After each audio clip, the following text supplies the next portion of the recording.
Ka-Express, paano kung sabihin ko sa inyo na ang kinatatakutang Thailand ang kupunang gumastos ng milyon-milyon para sa naturalized players at foreign coaches ay nagmukhang mga beginners sa harap ng gilas nung huling magharap ang dalawang bansa. Ang mundo ay nag-abang ng isang bakbakan. Ang inaasahan ng marami ay isang dikit na laban, isang what-if scenario kung saan baka ito na ang pagkakataon ng Thailand na agawin ang corona mula sa mga Pinoy. Pero ang nangyari sa loob ng court ay hindi lang panalo, ito ay isang total annihilation na ginulat ang mundo. Nakita natin ang version ng gilas na parang isang makinang walang sira. Hindi lang ito tungkol sa score, ito ay tungkol sa agwat ng IQ sa basketball. Habang ang Thailand ay nakasandal sa individual na galing, ang Pilipinas ay nagpakitang gilas sa pamamagitan ng triangle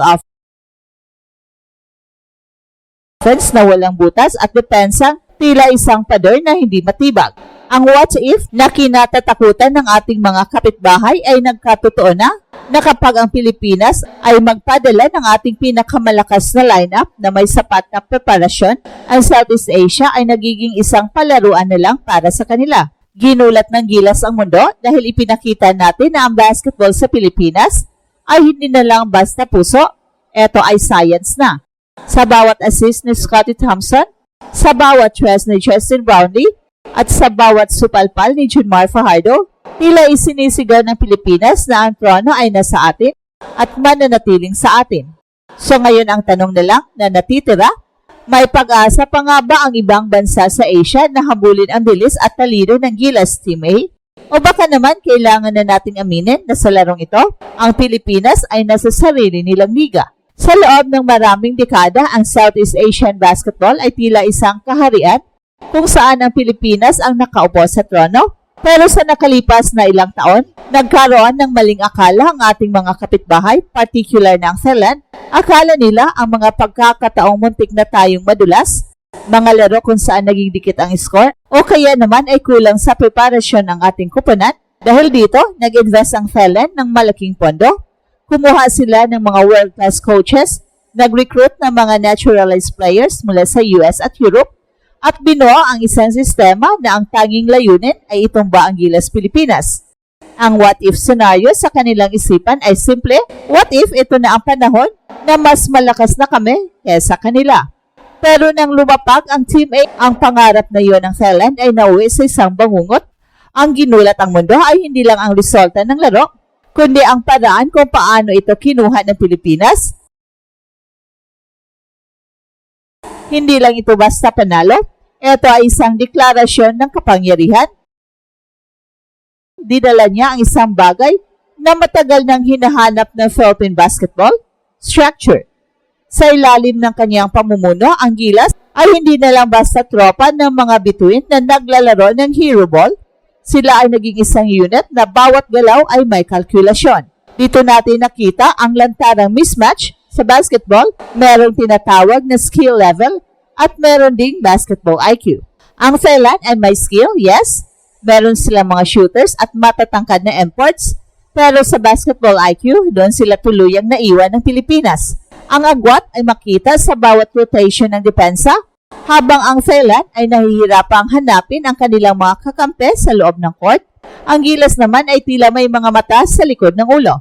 Ang triangle offense, isang sistema na nagbigay ng maraming kampyonato sa PBA at pati na rin sa NBA sa pamamagitan ni Phil Jackson, ay naging masyadong komplikado para sa depensa ng Thailand. Ang bola ay umiikot, ang mga players ay gumagalaw, at bago pa man malaman ng Thailand kung sino ang dapat bantayan, meron ng bakanting layup o isang matinding tres na pumasok.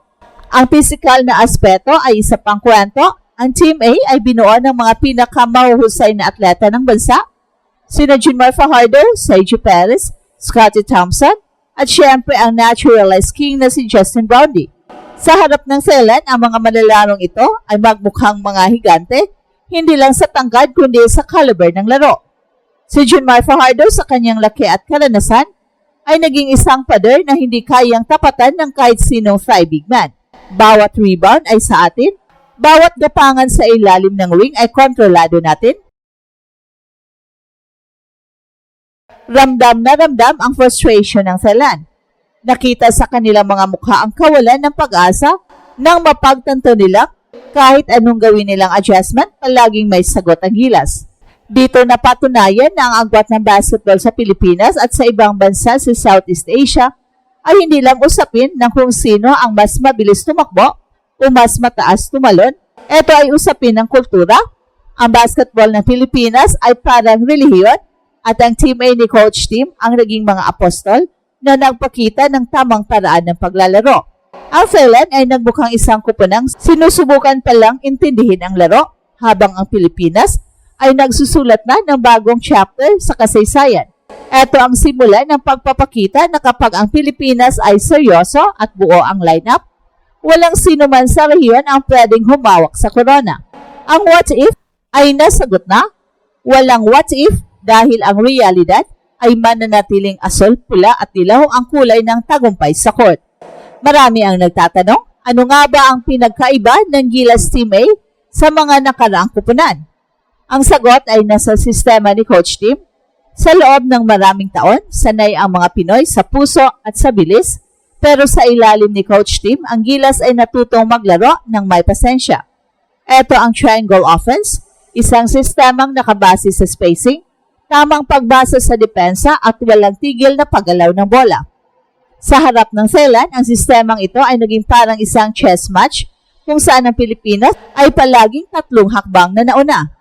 Dito rin pumapasok ang intimidation factor kapag nakikita mo ang iyong kalaban na hindi man lang pinagpapawisan sa pag-score habang ikaw ay hirap na hirap makakuha ng isang layup, doon nagsisimulang bumagsak ang moral. Ang Thailand ay nagbukhang mga amateur, hindi dahil wala silang galing, kundi dahil ang Gilas Team A ay naglalaro sa isang level na pang FIBA World Stage na. Ang agwat ng basketball ng Pilipinas ay hindi na lang usapin sa score sa dulo ng laro. Ito ay usapin ng kung gaano kadali natin nakuha ang panalo ngayon. Ginulat natin ang mundo dahil ipinakita natin ang Pilipinas kapag hawak ng isang master coach at pinangungunahan ng isang tapat na leader tulad ni Justin Brownlee, ay isang kupunang walang katapat sa rehiyong ito. At ito ang Express Info kung saan bawat kwento ginulat ang mundo. Don't forget to like and subscribe.